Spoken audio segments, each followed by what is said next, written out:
فیض رمضان فیض رمضان فیض رمضان فیض رمضان فیض رمضان فیض رمضان فیض رمضان ونصلی علی رسولہ الکریم اما بعد اعوذ باللہ من الشیطان الرجیم بسم اللہ الرحمن الرحیم اهدنا الصراط المستقیم صدق اللہ العظیم اللہم صلی علی محمد وعلی آل محمد وعلی اصحاب محمد صدق اللہ العظیم۔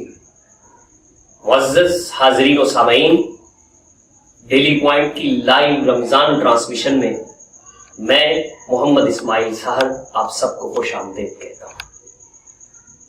ناظرین، جیسا کہ آپ جانتے ہیں، رمضان المبارک کا مقدس مہینہ اللہ رب العزت کی عطا، فضل اور کرم سے ہم سب نے پا لیا ہے۔ ہم اللہ رب العزت سے دعا گو ہیں کہ اللہ رب العزت زیادہ سے زیادہ اس کے فیوز، اس کی برکات ہمیں سمیٹنے کی توفیق عطا فرمائے۔ سامعین و ناظرین، ہم انشاءاللہ رمضان المبارک میں ڈیلی پوائنٹ کی لائیو ٹرانسمیشن کے ساتھ روز آپ لوگوں کے ساتھ انشاءاللہ شریک ہوں گے، آپ کے سامنے حاضر ہوں گے۔ ہمارا آج کا یہ پہلا پروگرام ہے جس میں ہم نے دعوت سخن دی ہے۔ ہمارے معزز مہمان جو کہ ہمیں حمد و نعت کی سعادت سے نوازیں گے، سنائیں گے اپنے خوبصورت ترنم بھرے انداز میں، حضرت مولانا قاری عمران نقشبندی صاحب، اور ہم نے اپنے دوسرے معزز مہمان ہیں حضرت مولانا محمد یعقوب فیض صاحب، جن سے ہم رمضان المبارک کے حوالے سے گفتگو کریں گے۔ ہم ان سے اس حوالے سے بھی بات کریں گے کہ ہم رمضان المبارک کی زیادہ سے زیادہ برکات کو کیسے سمیٹ سکتے ہیں۔ لیکن اس سے پہلے میں عمران نقشبندی صاحب کی طرف جانا چاہوں گا۔ اور عمران بھائی، جیسے کہ آپ جانتے ہیں کہ میرا یہ مزاج رہا ہے کہ ہمیشہ حمدیہ کلمات سے آغاز کرتے ہیں، تو میں بھی آغاز کرتا ہوں اور آپ سے بھی التماس کروں گا کہ آپ سب سے پہلے حمد باری تعالیٰ جو ہے اس سے ہماری سماعتوں کو منور کریں۔ گردش میں کہاں اس کے مقدر کا ستارہ، ہو جس کو میسر تیری رحمت کا سہارا۔ گردش میں کہاں اس کے مقدر کا ستارہ، ہو جس کو میسر تیری رحمت کا سہارا۔ تنہا ہے، اکیلا ہے، تو یکتا ہے، احد ہے، غیرت تیری کرتی نہیں شرکت کو گوارا۔ تو کیوں نہ اسی وحدہ لا شریک کے نام سے آغاز کرتے ہیں۔ تو میں آپ سے التماس کرتا ہوں کہ آپ ہم کے کلمات سے ہمارے قلوب و اذہان کو منور و معطر فرمائیں۔ شکر ہے تیرا خدایا، میں تو اس قابل نہ تھا۔ شکر ہے تیرا خدایا، میں تو اس قابل نہ تھا۔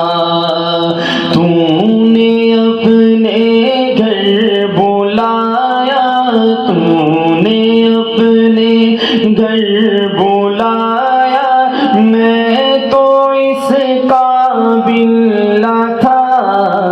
شکر ہے تیرا خدایا، میں تو اس قابل نہ تھا۔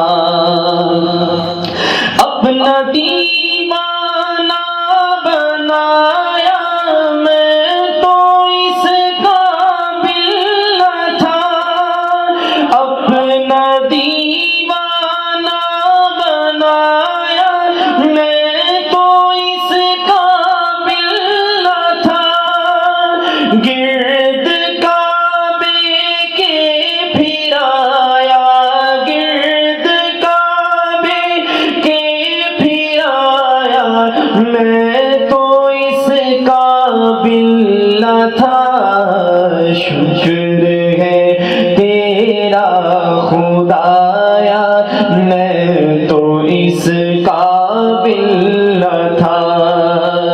تو نے اپنے گھر بلایا، تو نے اپنے گھر بلایا، میں تو اس قابل نہ تھا، شکر ہے تیرا خدایا، میں تو اس قابل نہ تھا۔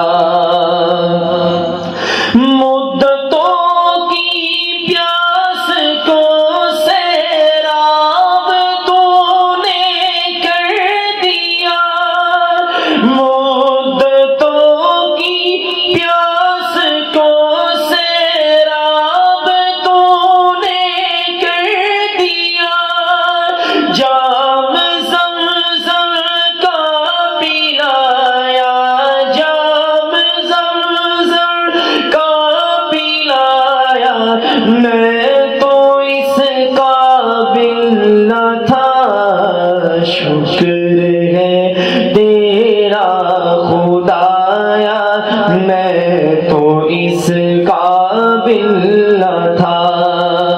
تو نے اپنے گھر بلایا، تو نے اپنے گھر بلایا، میں تو اس قابل نہ تھا، شکر ہے تیرا خدایا، میں تو اس قابل نہ تھا۔ ماشاءاللہ ماشاءاللہ، سبحان اللہ سبحان اللہ، بہت خوبصورت۔ عمران بھائی، آپ ہم نے باری تعالیٰ پڑھ رہے تھے تو مجھے بیکل اتساہی کے اشعار اپنے گھر بلایا مدینہ کے حوالے سے، جو کہ بیدم شاہ وارسی کے نام سے بہت سارے لوگ پڑھتے ہیں، حقیقت میں وہ بیکل اتساہی کے شعر ہیں کہ کبھی مدینے ہم بھی جاتے کچھ اور بات ہوتی، کبھی مدینے ہم بھی جاتے کچھ اور بات ہوتی، وہیں جا کے راہ بھول جاتے کچھ اور بات ہوتی، اور مجھے زہر دینے والے کتنے تنگ نظر ہیں آقا، تیرے نام پہ پلاتے کچھ اور بات ہوتی۔ اور یہی نعت پاک جو عمران سر بزم پڑھ رہے تھے، یہی نعت پاک جو بیکل سر بزم پڑھ رہے تھے، یا تیبہ سناتے کچھ اور بات ہوتی۔ حضرین، رمضان المبارک کے فیوز و برکات کو کس طرح سے ہم سمیٹ سکتے ہیں، اس پہ بھی ہم بات کریں گے، لیکن اس عنوان پہ جانے سے پہلے میں چند منٹ کے لیے مختصراً آپ سے عرض کروں گا مولانا صاحب کہ رمضان المبارک کے فضائل، سبحان اللہ سبحان اللہ، ان پہ مختصراً روشنی ڈال دیں۔ بسم اللہ الرحمن الرحیم۔ بہت خوبصورت سوال کیا، رمضان المبارک کے فضائل۔ میرے نظریے میں رمضان المبارک کی فضیلت کے لیے اتنا ہی کافی ہے کہ اللہ جل شانہ نے اپنا کلام قرآن مجید اسی ماہ میں نازل کیا، بے شک، اور فرمایا شہر رمضان الذی انزل فیہ القرآن۔ بہت خوب، تو اس مہینے کی فضیلت کے لیے تو یہی کافی ہے، یہی کافی ہے۔ اللہ نے رمضان جو ہے وہ نازل فرمایا، رمضان میں قرآن نازل فرمایا، بے شک، بجا فرمایا، اور اس کی فضیلت کا ذکر بھی قرآن میں ہی فرما دیا کہ یہ رمضان کا مہینہ ہے۔ اس کو فضیلت کیوں ملی؟ اس لیے کہ اس میں قرآن نازل ہوا، انزل فیہ القرآن ھدی للناس، جو لوگوں کی ہدایت کا فی لیلۃ القدر۔ اور پھر سب سے بڑی بات کہ اس کی فضیلت کے لیے انا انزلناہ فی لیلۃ القدر، اب لیلۃ القدر کو بھی فضیلت اس لیے ملی کہ قرآن اس میں نازل ہوا۔ بے شک، قرآن کو اللہ جل شانہ نے لوح محفوظ سے آسمان دنیا پر لیلۃ القدر میں نازل فرمایا، بہت خوب۔ تو اس لیے لیلۃ القدر کو فضیلت بھی قرآن، کیونکہ قرآن اللہ کا کلام ہے، اللہ کی صفت ہے۔ اس کے علاوہ باقی ساری چیزیں مخلوقات، اور مخلوقات جو ہے وہ اللہ کی صفات کا کہیں بھی مقابلہ نہیں کر سکتی۔ بے شک، باقی یہاں پر میں یہ کہنا چاہوں گا، حضور نبی کریم صلی اللہ علیہ وسلم کے صدقے سے ہمیں یہ کلام قرآن ملا ہے۔ بے شک، بے شک، اگر آپ صلی اللہ علیہ وسلم نہ ہوتے تو یہ قرآن نازل بالکل نہ ہوتا، یہ قرآن نازل نہ ہوتا۔ اگر آپ صلی اللہ علیہ وسلم نہ ہوتے یہ قرآن نازل نہ ہوتا۔ اگر میں اس کی تفصیل میں جاؤں تو زیادہ وقت درکار ہے، تصویر میں نہیں جانا چاہتا، کچھ بھی لیکن نہ ہوتا اگر آپ نہ ہوتے، منظر یہ کہاں ہوتا اگر آپ نہ ہوتے، تو آپ کے صدقے سے